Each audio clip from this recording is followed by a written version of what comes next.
इधर radio 90.8 FM से मैं आरजे सुजाता और आज हमारे साथ हैं कुछ पल संस्था के नीलम जी मध्यान है और नीतू चावला जी हैं। तो नीलम मध्यान जी अध्यक्ष हैं और नीतू चावला जी महासचिव हैं। तो ये लोग महिला सशक्तिकरण को लेके ये एनजीओ काम कर रहा है, जिसमें महिलाओं को जागरूक करना है और खुद सेल्फ डिपेंड बनाने का काम कर रहे हैं। तो नीलम जी, हम आपसे जानना चाहेंगे कि आपने कुछ पल संस्था की शुरुआत कब की? हमारी संस्था की शुरुआत जो है 2010 से की गई है। ये रजिस्टर्ड संस्था है मैम, और जिसके अंतर्गत अभी चाइल्ड वेलफेयर और वुमेन वेलफेयर से रिलेटेड काम हो रहे हैं जी। और कुछ है तो जैसे कि चाइल्ड वेलफेयर की बात कर रहे हैं, वुमेन वेलफेयर की बात कर रहे हैं, तो कितनी महिलाएं जुड़ी हुई हैं हमारे इस एनजीओ से? आप कार्यकारिणी में देखिए तो कार्यकारिणी में हमारे पास 35 से 36 लोग हैं, लेकिन ओवरऑल अगर हम देखेंगे तो हमारे पास 200 से ज़्यादा महिलाएं जुड़ी हुई हैं।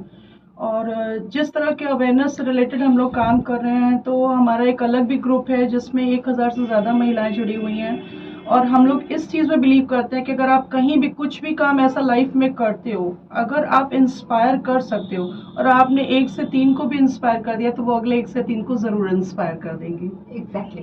तो जो महिलाओं के सशक्तिकरण पे बात कर रही हैं, आप काम भी कर रही हैं, तो किस तरह से जागरूकता करती हैं? क्या अयोध्या से ही जुड़ी महिलाएं हैं या बाहर की महिलाएं? मैम देखिए, अभी तो हमारे पास अयोध्या से जुड़ी हुई महिलाएं हैं, और हमारी ये संस्था जो है वो नगर निगम के सौजन्य से अभी रिसेंटली ही 2022 की मैं बात बता रही हूँ, नेकी का भंडार जो है वहाँ पे स्थापित किया गया था, जो अभी रामपथ कहला रहा है।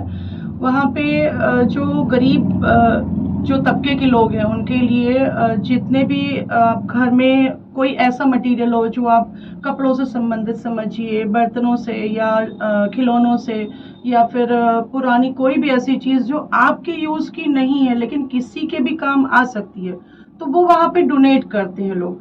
आज भी उस के लिए लोग हम लोगों से पूछ रहे हैं, क्योंकि रामपथ की वजह से वहाँ पे कुछ चीज़ें हटाई गई।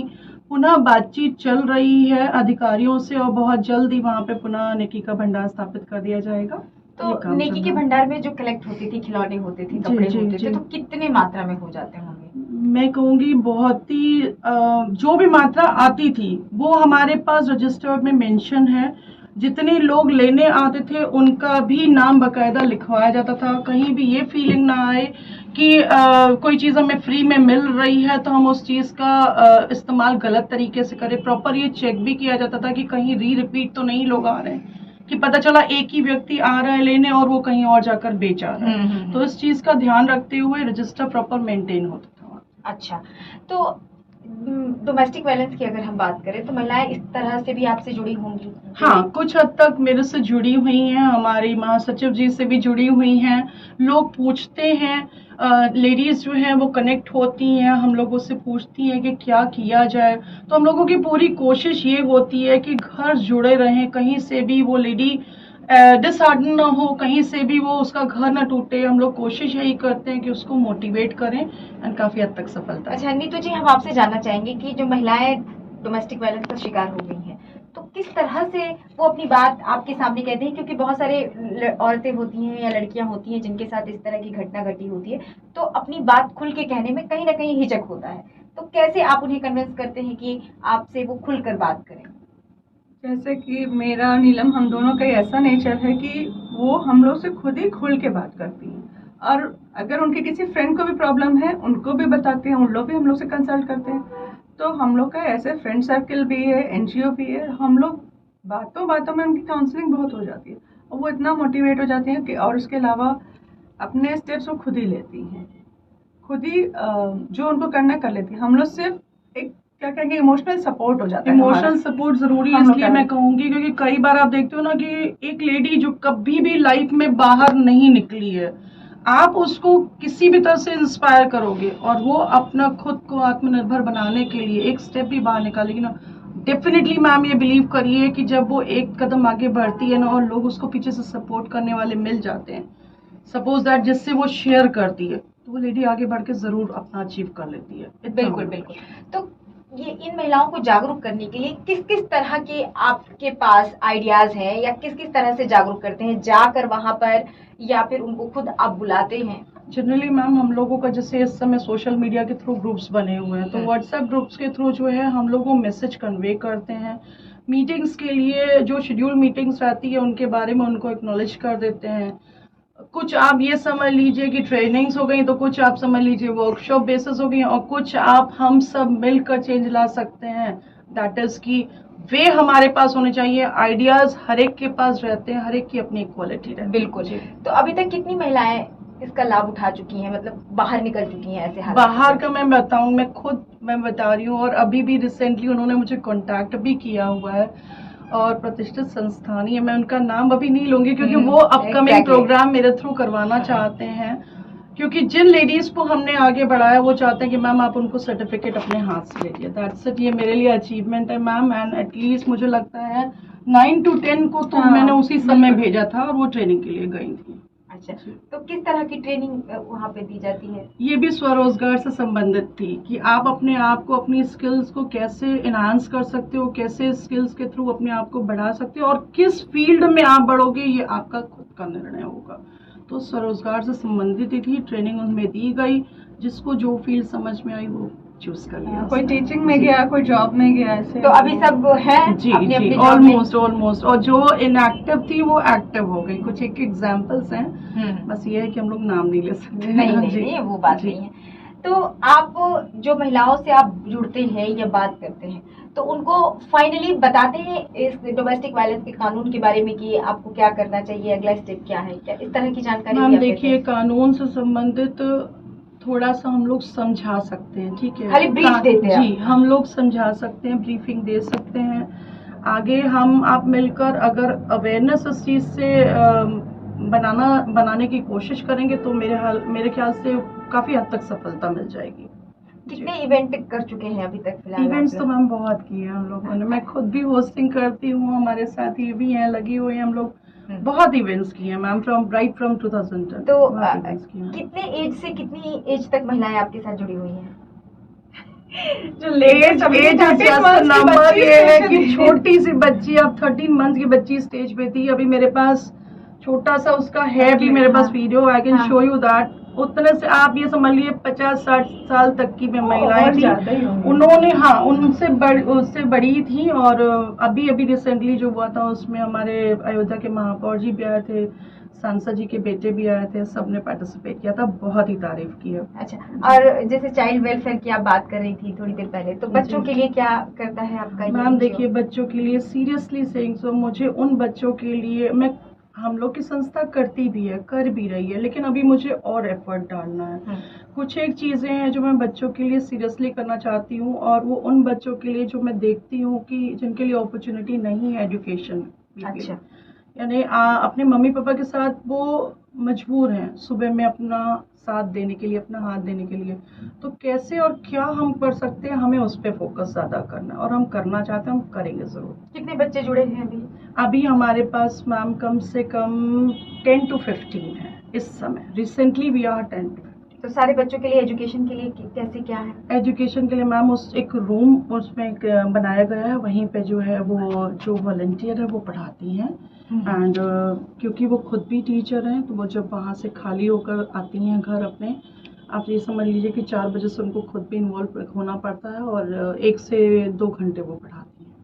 अच्छा, तो अगर मान लीजिए कि बच्चे 8 साल के या 7 साल के अगर होंगे, तो स्कूल जाना उनका शुरू होता होगा, तो क्या स्कूल भी आपकी संस्था भी होगा? देखिए, उस पे भी कोशिश की जा रही है, क्योंकि नियर बाय अप्रोच के जो भी स्कूल्स हैं उनसे कांटेक्ट करने की, अभी जैसे जिनकी हेल्प हमारे द्वारा हुई थी, उन्होंने भी कांटेक्ट किया हुआ है कि आप किसी भी तरह से आर्थिक मदद आप अपनी दे सके तो भाभी जरूर दीजिए, एंड आपकी संस्था के थ्रू अगर ये पॉसिबल हो पाए तो हमारे बच्चे इस स्कूल से उस स्कूल में अगर शिफ्ट होने हैं तो उसके लिए मुझे थोड़ी आर्थिक मदद चाहिए। अच्छा, तो स्कूल भी क्या सपोर्ट करता है? अगर स्कूल से हुई हो तो क्या स्कूल इसमें सपोर्ट? क्यों नहीं सपोर्ट करेंगे मैम, स्कूल हमेशा सपोर्ट करता है, ऐसा हम नहीं कहेंगे कि स्कूल सपोर्ट नहीं करता। हाँ, बट डिपेंड करता है कि क्या वैल्यूएबल जो भी आइडियाज़ है वो संस्था के मेंबर्स भी अपनी तरफ से दें उसमें। एग्जैक्टली। तो आप तो अपना 100% दे ही रही हैं, चाहे कोशिश महिलाएं मैम हो चाहे पूरी है, बच्चे कोशिश हैं, मैं 100% तो मैं नहीं कहूँगी, मैं कोशिश कर रही हूँ, इतना मुझे पता है। ताकि वो बच्चे अपनी मंजिल जी, तक पहुंच जी, पाए और बिल्कुल। महिलाएं जो है सशक्त हो पाए। जी, तो बिल्कुल। अभी मैंने सुना कि सशक्तिकरण पर ये जो थैला बनाने वाला जो काम है आपने शुरू किया है अभी हाल ही में। ये हाँ, ये उत्कर्ष ग्लोबल फाउंडेशन जो बाहर की संस्था है, जो 5 राज्यों में काम कर रही है, एंड अपडेट यही है कि उनको 250 मशीन लगानी है, लेकिन जहाँ पर हमने अपने जिस एरिना में लगे, जिस एरिया में लगवाई हुई है, वहाँ के प्रबंधक हैं मेरे हस्बैंड, मैं, तो वहाँ पर हम लोगों ने लगवाई है, एंड मेरे ख्याल में वो 6ठी या 7वीं होगी यहाँ अयोध्या में जो मशीन लगी है। अच्छा। तो ये थैला वेंडिंग मशीन है, एंड इसमें क्या होगा कि क्लॉथ जो है वो संस्था प्रोवाइड करेगी, we are just a helping hand, और उस संस्था के थ्रू जो है क्लॉथ प्रोवाइड होगा, लेकिन उससे एक लेडी को कनेक्ट किया जाएगा जो घर में वो स्टिच करेगी, एंड उसके बाद वो थैले जितने 90 अप्रोक्स जो है वो अरेंज करेंगे उसमें, और वो उसी का वर्क होगा, जो वो बनाएगी उसका जो अमाउंट होगा वो उसको ही मिलेगा, एंड इवन कीज भी उसके अंडर में रहेगी कि आपको ही अरेंज करना है, एंड जो उसमें अमाउंट आता है वो आपका है। इसमें स्कैन का भी एक सिस्टम करा गया है जो उसके अकाउंट से उसको कनेक्ट करेगा। तो जी। ये जो आप आगे चलने वाला है थैला बनाने वाला जी, जो आप जी, काम कर रही हैं, जी। जो शुरू होगा, जी। तो इन फ्यूचर इसको कहाँ आप देख रही हैं? मैम सच बताऊं तो मैं जो देख रही हूँ, मेरा विजन, मुझे लगता है मैं छोटे छोटे ऑब्जेक्टिव ज़रूर तय करी हूँ, बट विजन बहुत मुझे साफ अपना दिखाई देता है कि ये काम बहुत आगे जाएगा। बस ये है कि मुझे सपोर्ट चाहिए, हमारी संस्था को सपोर्ट चाहिए कि अगर हमें वाकई में चेंज लाना है तो हमें सिर्फ वीडियोस शेयर करके नहीं होगा, हमें एक दूसरे को सपोर्ट करना पड़ेगा। मुझे इसी में बस विश्वास है। तो जैसे कि आप कोई महिला आती है, अपना दुखड़ा आपको सुनाती है, आप उसे हेल्प करने की कोशिश करते हैं, लेकिन उसके घर में बाकी फैमिली है, तो कैसे कन्विंस होता है फिर फैमिली से, किस तरह से बातचीत हो पाती है? कोई फैमिली अलाउ नहीं करती, तो एक तो वो दुख के मारे अपनी इमोशंस को नहीं कह पाती है किसी से, तो अगर उसको समय मिलता है, वक्त मिलता है, तो वो अपनी इमोशंस शेयर कर देती है, लेकिन फिर घर जाने के बाद से उसको वही ताने, वही बातें सुनने को मिलती है, तो कैसे फिर फैमिली वाले को कन्विंस कर पाते हैं आप लोग?